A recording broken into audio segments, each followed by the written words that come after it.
Welcome to the Women's Motorsports Network podcast, the show that puts the spotlight on the incredible women who fuel the world of motorsports.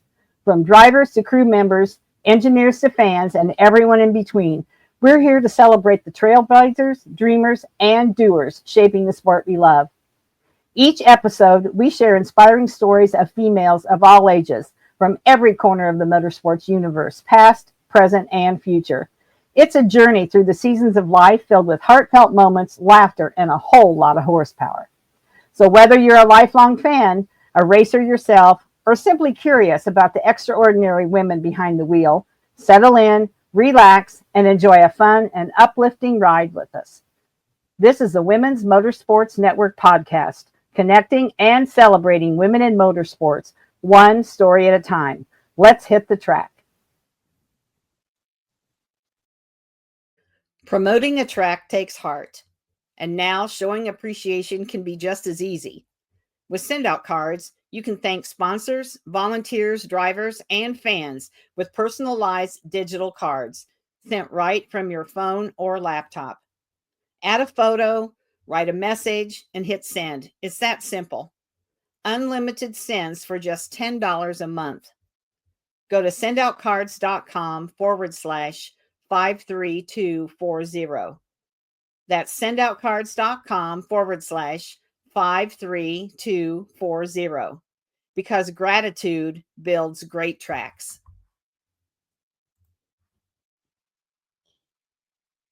Hello, everyone. This is Melinda Russell with the Women's Motorsports Network podcast, and I have a very special place in my heart for my guest today.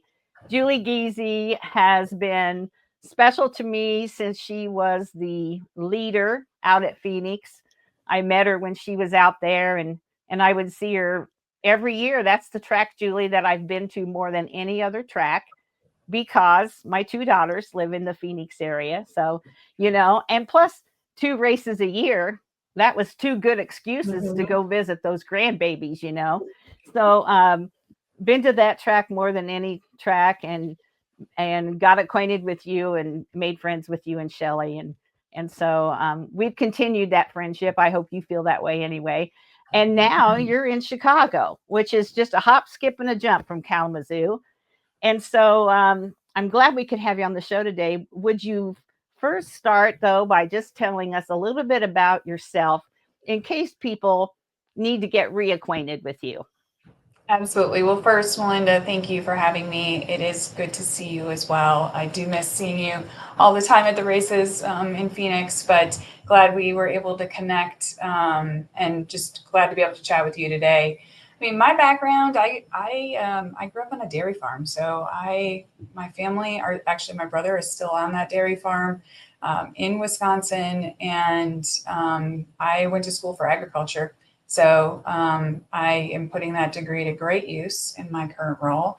But I've been in motorsports. This is actually my 25th season with NASCAR, which is so hard to believe. That time just goes by so fast. I started in upstate New York at Watkins Glen International, one of my favorite places, and spent several years there before moving to Daytona, and spent 14 years in Daytona Beach working at the racetrack as their VP of marketing, and also on the renovation for Daytona Rising. That led into a job with our construction team for a couple of years. And that's actually what led me to Phoenix. So I worked on the construction team as we were renovating Phoenix Raceway, got to know the team out there, and got to really reimagine that venue. And it's so fun to see what it's become today, and what it's become over the years. So I had the opportunity in 2018, I guess it was, to take the leadership role out at Phoenix Raceway. My first role as a track president.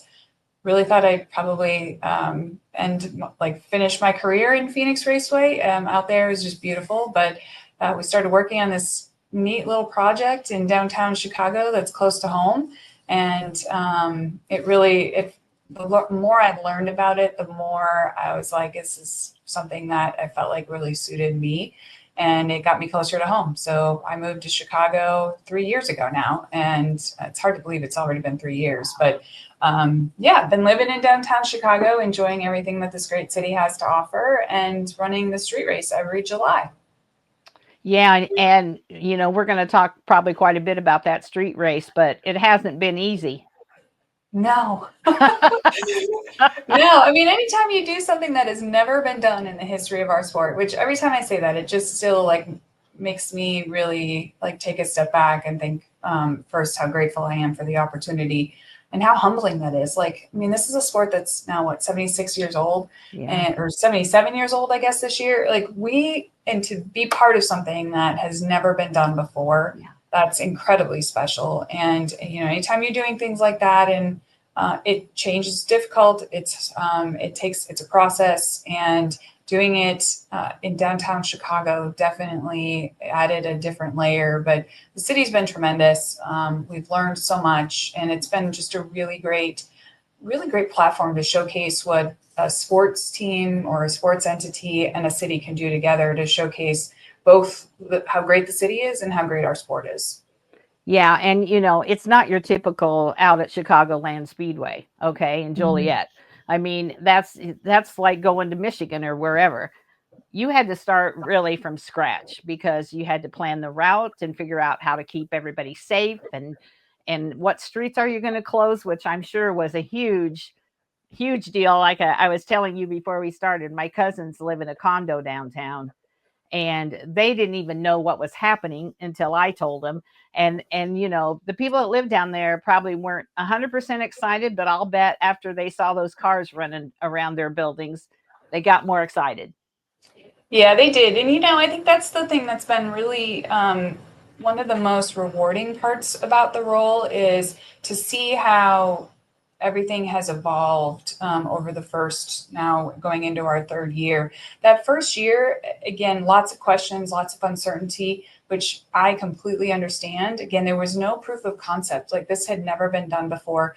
I was explaining what to expect based on a computer model, asking people to trust me it was going to be okay. And I understand that those conversations that we had with residents and businesses, I had over 150 meetings that first year leading into the race weekend, just to understand what those questions were. Because if I didn't know the questions, I can't help. I can't provide answers. I can't adjust our plans if there's opportunities to do that. And so those conversations, and I'm super grateful to the residents and the community members, the businesses, for having those conversations and explaining it and working with us on it, because it really does take everyone. And that first year, questions about this, you talked about the safety and what that means, where just helping everyone understand that we bring in barriers and fencing. There's over 2,000 barriers, each weigh 10,000 pounds. There's an 8-foot fence on top of that.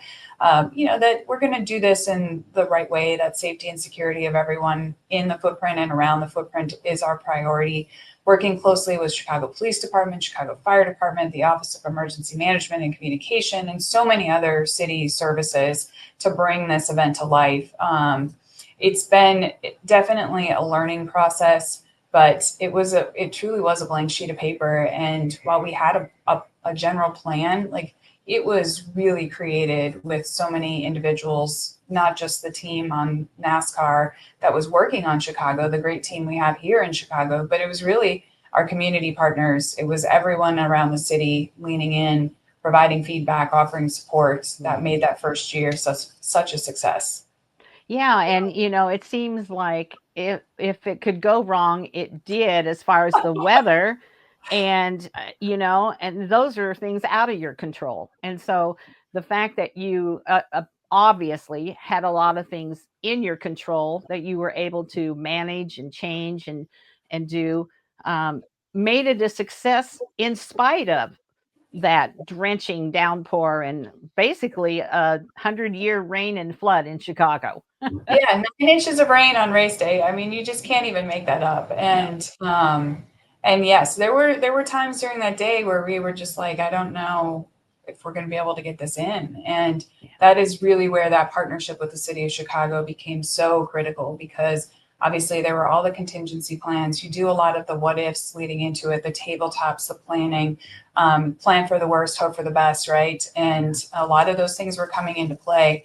But that partnership with the city, once the rain stopped, to get the streets cleared, to with whether it was the water management, streets and sands, like so many people. Again, this is where they excel. This is what they do every day, and this is what I appreciate so much about the team at the City of Chicago. Like they know how to do big events. Like they have.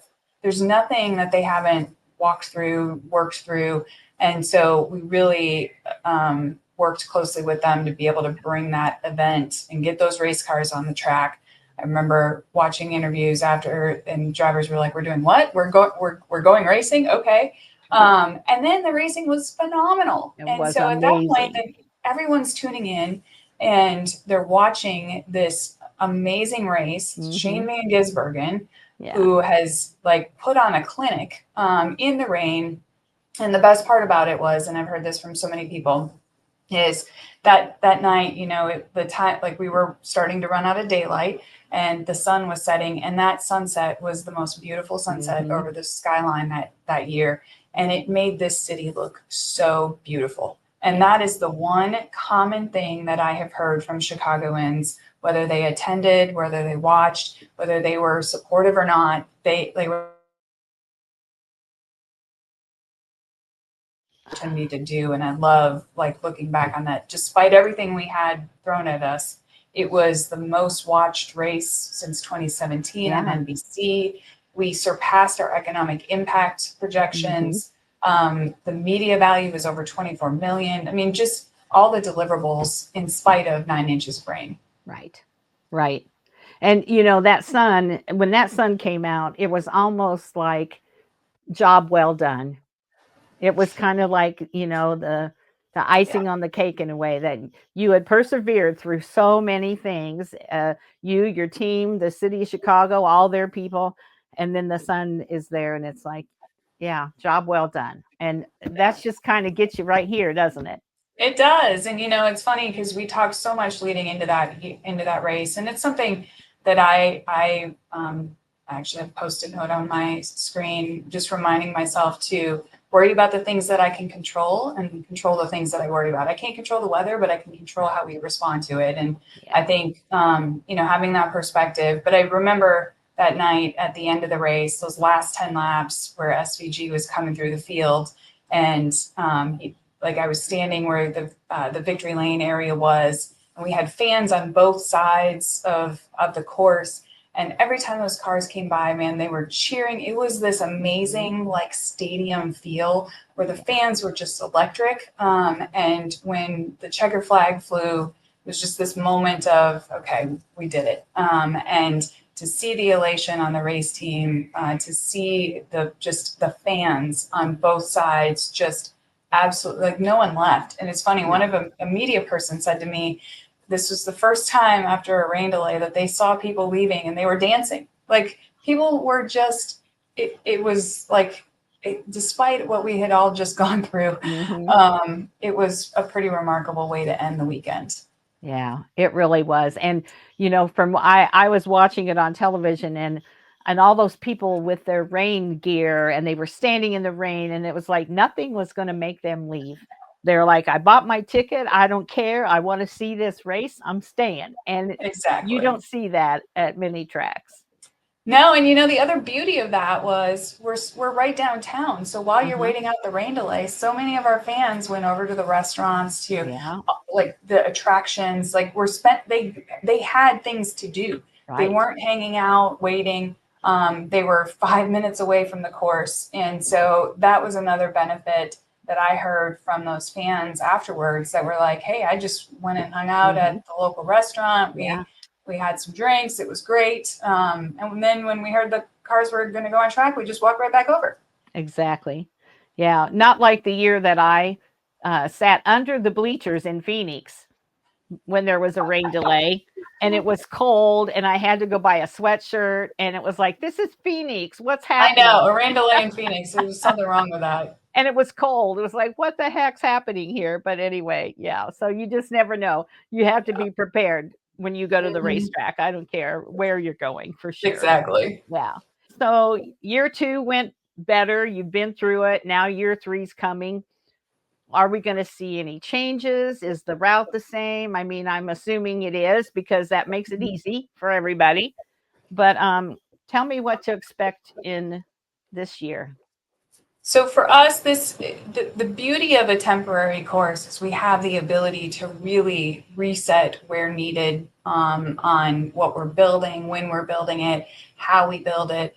And so from year 1 to year 2, we made some changes, but then really year 2 was our first year where everyone really got to experience the full event. We did still have a little bit of weather on Sunday once the race started, but got all the other elements in. And so we got a lot of really good feedback from attendees. So looking at this year's event, the course itself will not change. That 2.2 mile, 12 turn course, drivers have said it is competitive. We've obviously watched it. It is competitive.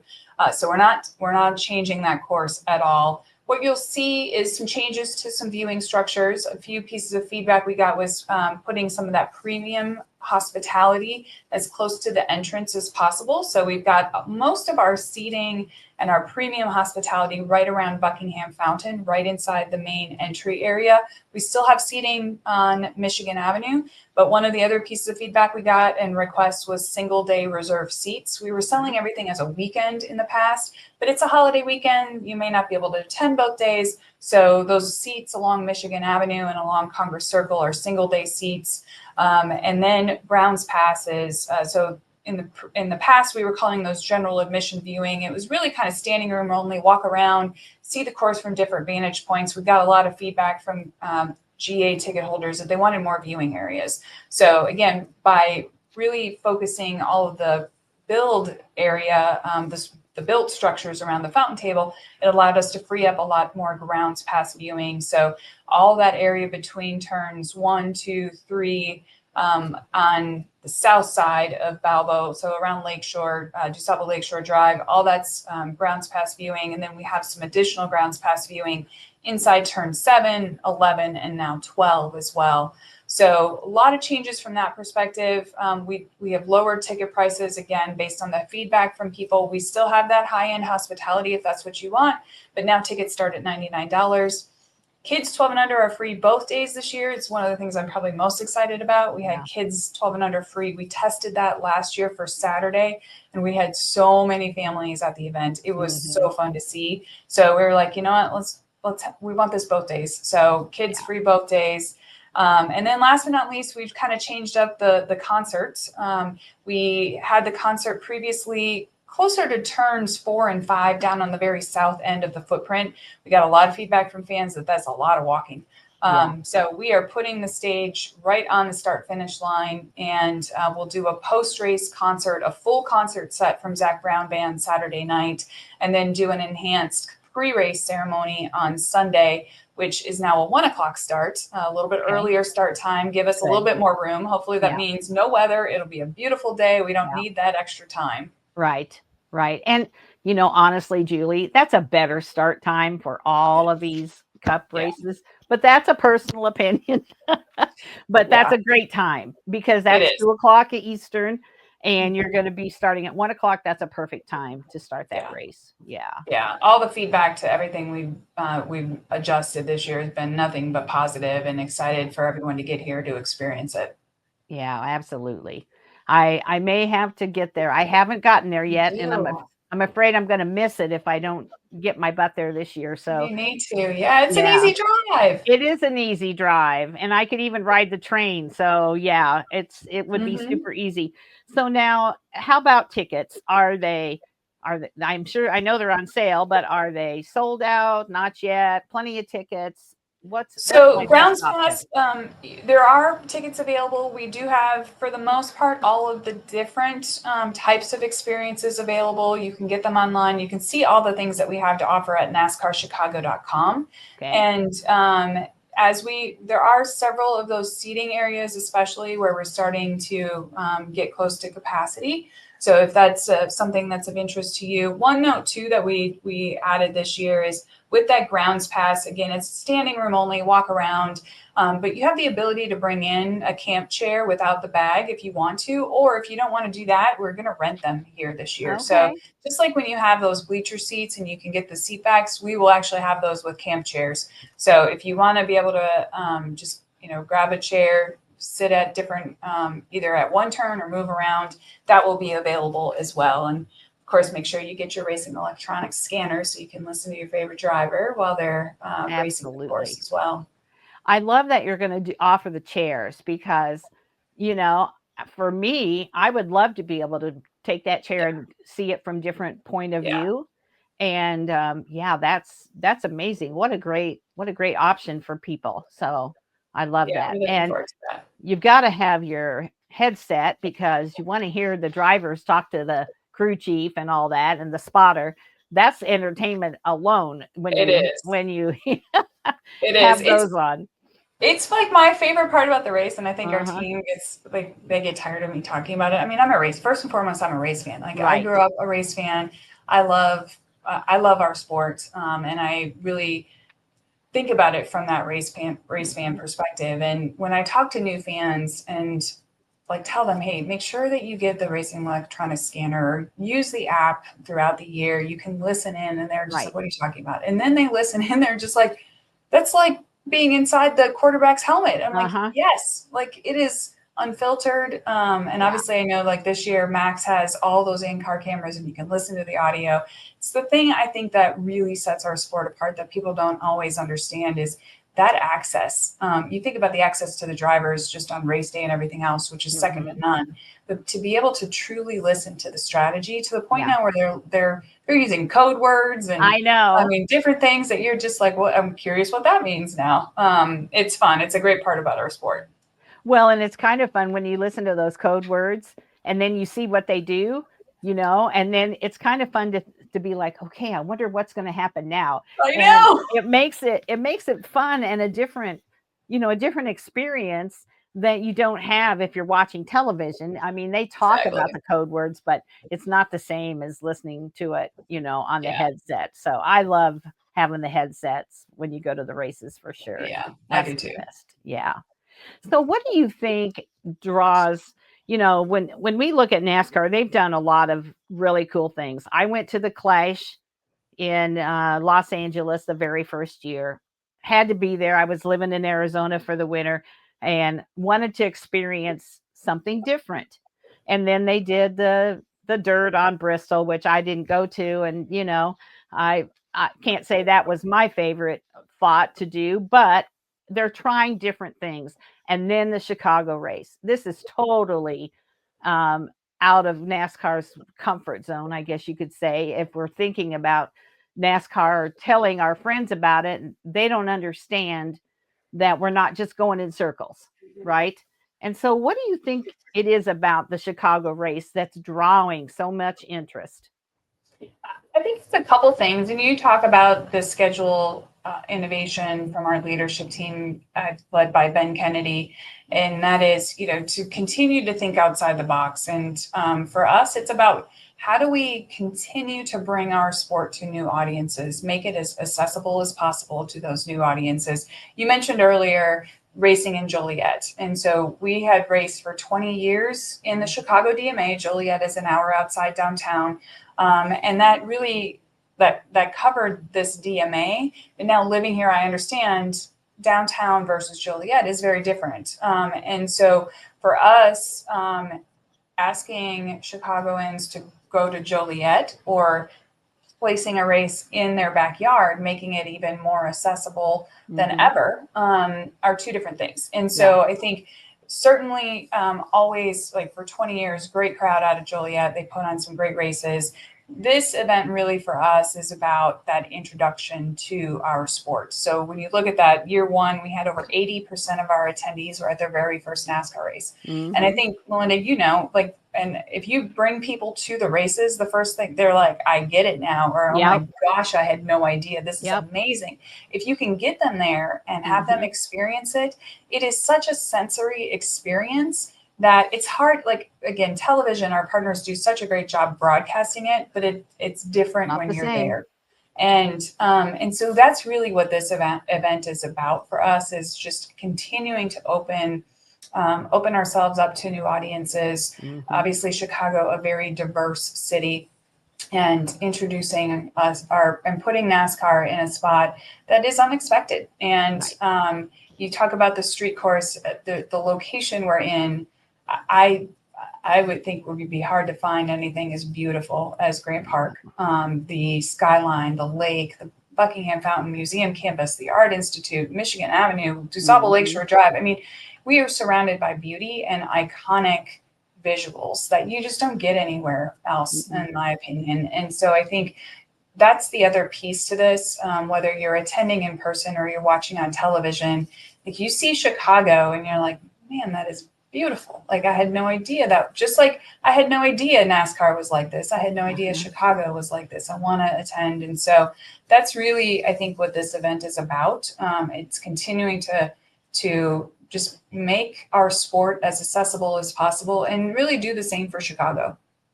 Yeah. So I lived in Illinois till 1999. So I lived there till I was in my mid 40s.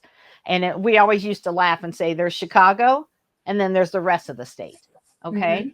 So when you talk about people in Chicago, they probably didn't travel to Joliet, honestly. That racetrack drew from Michigan, Southern Illinois, Missouri, all the Indiana. It was drawing from below Chicago. Now, not to say there weren't some that went, but people that live in the city don't necessarily venture out of the city for a car event that they got to drive their. They drive their car. Yeah, that's a great point. They're going to the airport or they're getting on the train, but that's not normal things that the majority of those people do, because I know people that live there and it's just not. But having it in their backyard, literally, they can look out their skyscraper window at their apartment and see all those cars. Now that's where I'd like to see it from. That's really probably cool. Yeah. So, the fact that we're doing something so different and it's been embraced by so many different people of all kinds, blue collar, white collar, people coming from Michigan and Indiana, will come to the city more so than they'll go out there. So I love that. The fact that it's there, the fact that I have not been there is a darn shame, and I have to get there this year. I have to. Yes. So I've got to do it. And so I'm excited. I'm excited to see it again because the racing's been pretty good this year already, and we know that the street race is going to be excellent for sure. She's not here to play it safe. She's here to go full throttle.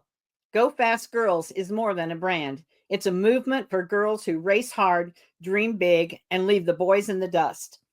Whether you're behind the wheel, throwing dirt on the track, or just living life in the fast lane, Go Fast Girls has the gear that matches your speed.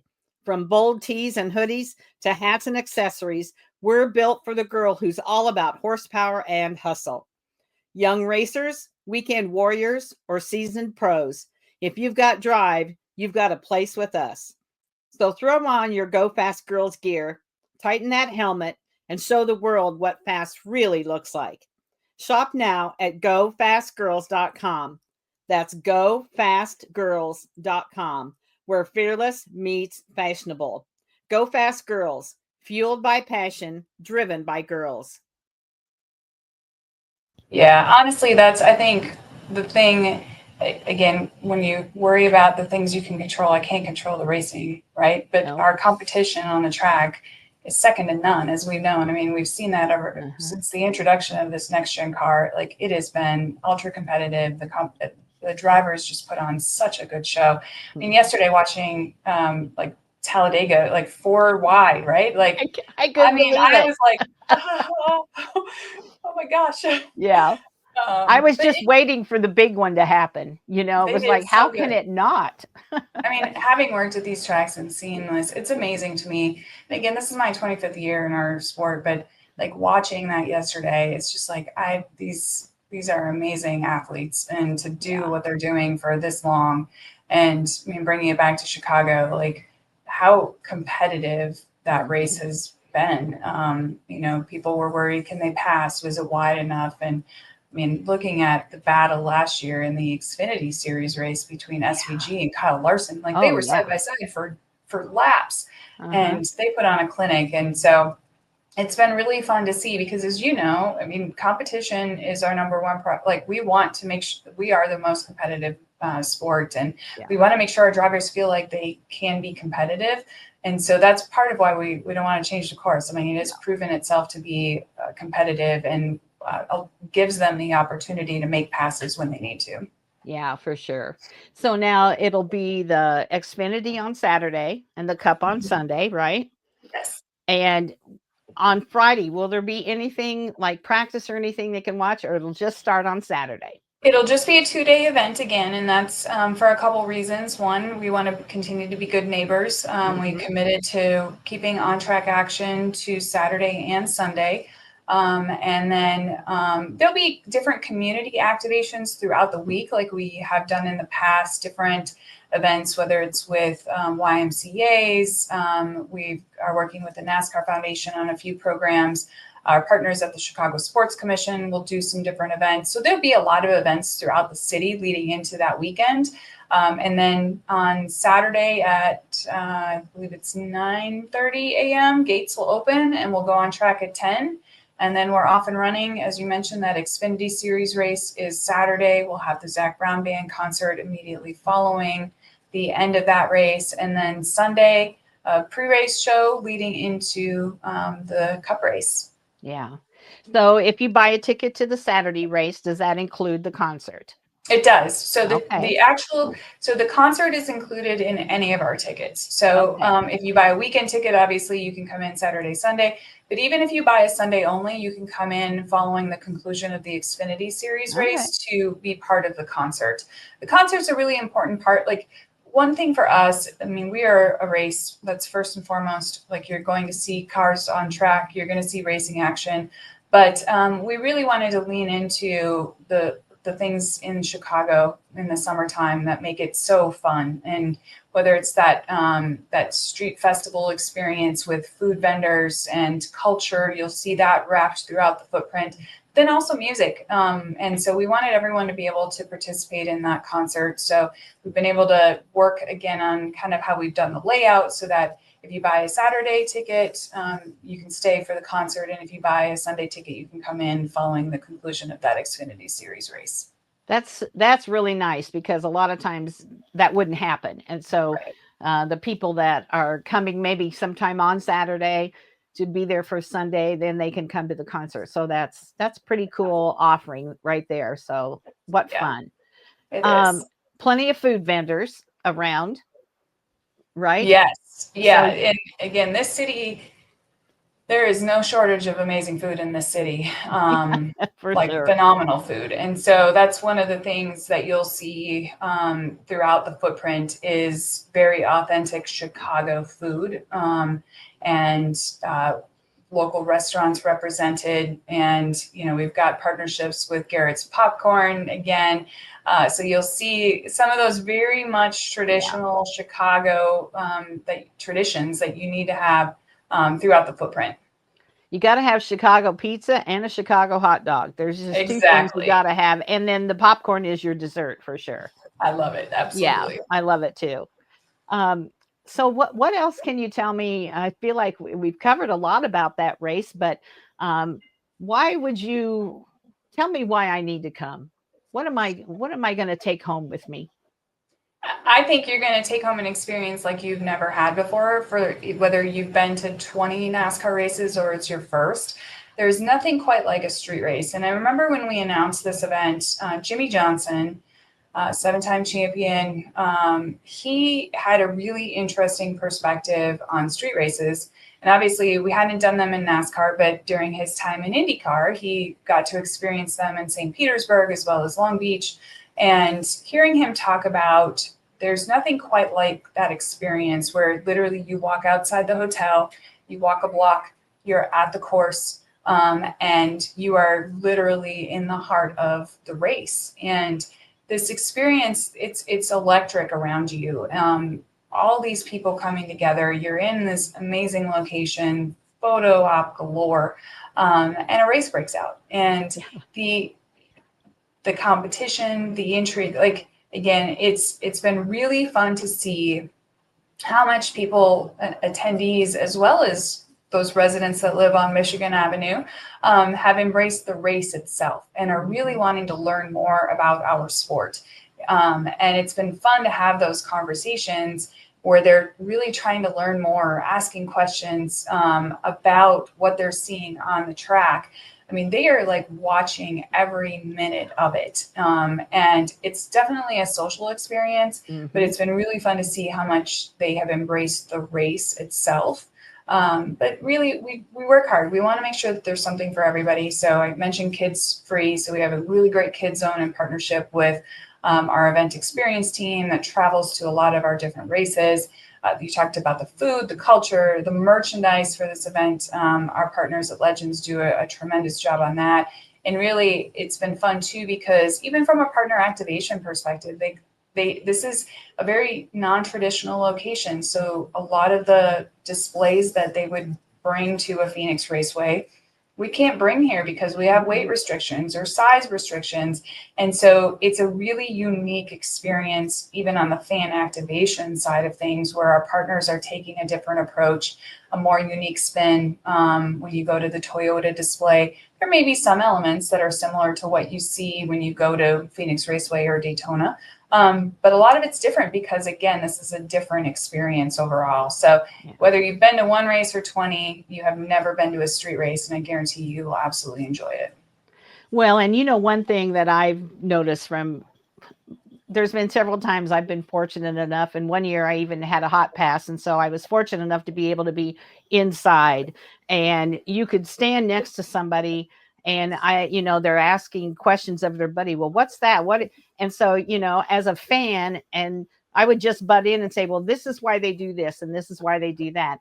And I think no matter where you're standing, if you're new and you have questions, there's going to be a lot of people that are going to be happy to share with you about our sport, about why are they doing this, and why is that happening, and what's this flag mean, and what's that mean, and you're going to make friends with the people standing next to you or sitting next to you, because you can't help but be friends after the race. Exactly. And that's such a great, thank you for bringing that up, because it is something that I heard on repeat after the first year from first time fans. I spent a lot of time after that first year talking to people that came to the race for the very first time, who lived right around the footprint, lived around downtown, wanted to just be part of it. And they were unsure. They didn't know what to expect. Am I going to like this? Or how am I going to know what's going on? And there were so many of them that talked about how a longtime fan came up to them and, we're giving them information, answering questions, letting them listen to the headset. And I remember this gentleman, his name's Jamie Elder. I had met him. He lives in the South Loop, just right around the footprint, and came to the race. And he was telling me this story of this longtime fan who was from Wisconsin.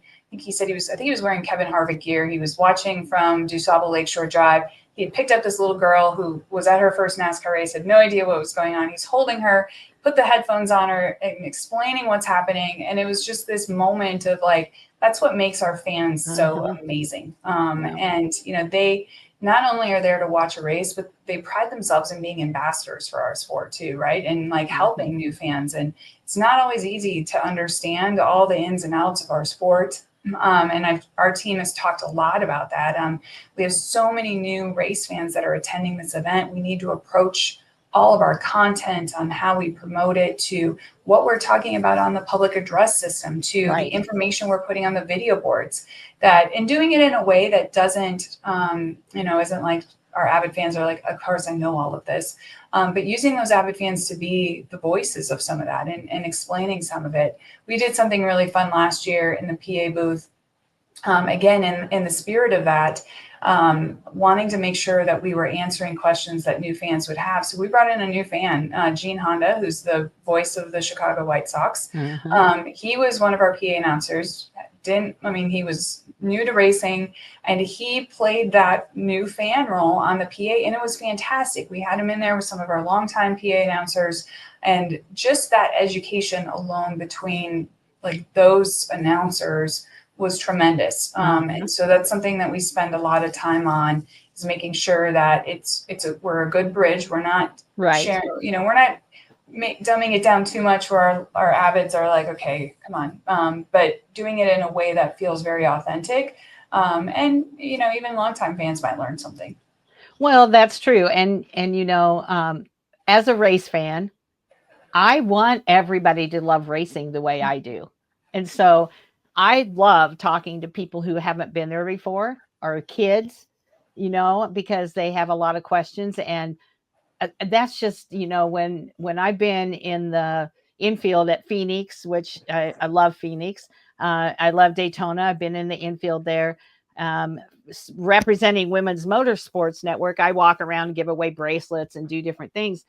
And I love talking to people who say, yeah, I've never been to a race before. Oh my gosh, well, you got to do this and you've got to go there. And sharing, some of the things that they might not know that Yeah. they need to do. And that's just what race fans do. We want everybody to love it the way we do. I agree. And that is truly, like, the race fans are my favorite part about the event weekend. It's my favorite part when I get to go back to Phoenix and see so many of our longtime season ticket holders back there. I'm at my most comfortable level when I'm sitting in the stands. I always, it's something I did in Phoenix when I joined there as the track president, was like, I am a race fan first. So first 10 laps of the race, I sat in the stands with the fans, and I wanted to be a fan. I wanted to experience it. I wanted to see it, but it's a good reminder, like, of why we do what we do. It's not always easy. And there's a lot of stuff that goes on behind the scenes, right, to make it happen. But at the end of the day, we are delivering several hours of entertainment. People are choosing to be there. Yeah. And we have a responsibility to make sure we're delivering upon that. And so, like, that those first 10 laps of the races are always like that, like, grounding moment for me, just why I love what I do, why I love our sport, because you can feel that passion from everyone around you in those stands every time those cars come by. And it's just electric. like, it is. It electric. definitely is. And it makes me proud to be part of our sport. But there's no campers or donuts at this track. No, no campers. No, No. no campers. No Julie standing there I welcoming them know. in with the box of donuts. So No, but you will see me at the entry gate when we open it. okay. We always have the Chicago Fire and Chicago Police, Shannon Rovers, I think is what they like, the bagpipes and drums. Oh They yeah. are there welcoming everyone, and it's like Gives you we added that goosebumps. last year. What's that? I said it gives you goosebumps. It does, and it's like so fun because as you're coming through the gate, you have this like, and it's just a really good moment where we're opening the ticket gates for that first time, and standing out there welcoming everybody. People are so excited to be there. You see the smiles on their faces. I mean, whether you're in Charlotte or Phoenix or Chicago or Daytona, like, those smiles are always the same, and it's so fun that we get to do this every day. Yeah, it really is. Well, Julie, I don't want to keep you too long, but I know we could talk racing probably for hours, the two of us. But I really appreciate you taking time today to be on and to share some of the things about the race that maybe people don't think about. There is a lot of work behind the scenes, and the fact that it takes a whole year to plan for that one weekend. That I think we need to appreciate a little more the people that work behind the scenes, because none of this would happen. I don't care if you're at Chicago or wherever you are, without the people that work hard behind. So give your team a big thank you, from all of us race fans, for putting on such an amazing event. And I'm going to twist my husband's arm. He's not a big, like, he'll go to the racetrack, but he's not loving like all the crowd stuff. So I might have to find a girlfriend or somebody to bring with me, but For sure. I got to get there because I want to make sure that, if we went all the way to LA for the Clash, I got to go to Chicago, right? Exactly. You do. This is right in your, like, right in It's your in my wheelhouse, right backyard. around the corner almost. It is for sure. So I've got to do it this year for sure. So, well, Julie, thank you again for being on. Do you have anything else that you want to share that we didn't talk about? I think, I mean, for us, and Melinda, I just appreciate the opportunity to be on and share information. I think the other thing that, we've talked about the race fans and their passion for our sport. And one thing from a NASCAR perspective that I appreciate so much is just the community outreach and the give back in our communities. Certainly our race fans, I know Latasha and the team in Phoenix Raceway are always doing different give back moments on race weekends. We've really tried here in Chicago to be present in our community year round. We have an office here. And, over the first 2 years, over $5 million in community initiatives to the different neighborhoods in and around Chicago. We gave ourselves a goal that first year to touch all 50 wards here in the city. Wow. And that was a very tall goal, but proud to say we've accomplished it. We're continuing to be present in our communities. And that's so important. It's one of, again, I talk about how important the race fans are. It's just the being in our communities and giving back is another thing I'm just so proud to be part of. It's really what you see if you go to any of our races around the country, those racetracks, and its team members are in those communities being good community stewards, giving back. So did want to just highlight that too. We've got a great team here in Chicago that's been working hard on that. And it's definitely been a reason for the success. So we're proud to be here in Chicago and look forward to showcasing this city on an international level here in a couple months already. I know it'll be here soon. And for those of you that can watch this on our YouTube channel, that is not drawings or anything. That's really the Chicago skyline behind her in those windows. And so she's got the view to go along with the corner office, Julie, but it's the view that's really special. So very cool. Yeah, it's great to be right downtown. We're right by the park. Gives us the ability, especially now that it's warming up. We're out in that park, I feel like almost every day, just doing quick walkthroughs and checking things out. So it's been great. Yeah, it'll be here before you know it. So yes, it will. Yeah, well, take care. Keep working hard. You're doing a great job. I think of you very fondly. You were always so kind to me when I came to see you in Phoenix, and so I appreciate that. And then I'll hopefully see you in July. I want to get there. Okay. Well, thank you again for having me. I truly appreciate it. And thanks for your passion for our sport. Oh, you're welcome. That's it for this episode of the Women's Motorsports Network podcast. We hope you've been inspired by the stories I shared today and feel more connected to the amazing community of women in motorsports. Remember, whether you're behind the wheel, in the pits, or cheering from the stands, your story matters. And together, we're driving change and celebrating every milestone. If you enjoyed today's episode, be sure to subscribe, leave us a review, and share it with someone who loves motorsports as much as you do. And don't forget to follow us on Facebook and Instagram for updates, behind-the-scenes content, and more incredible stories. So until next time, stay inspired, stay connected, and keep racing through life. This is the Women's Motorsports Network podcast, where every woman's story is worth celebrating.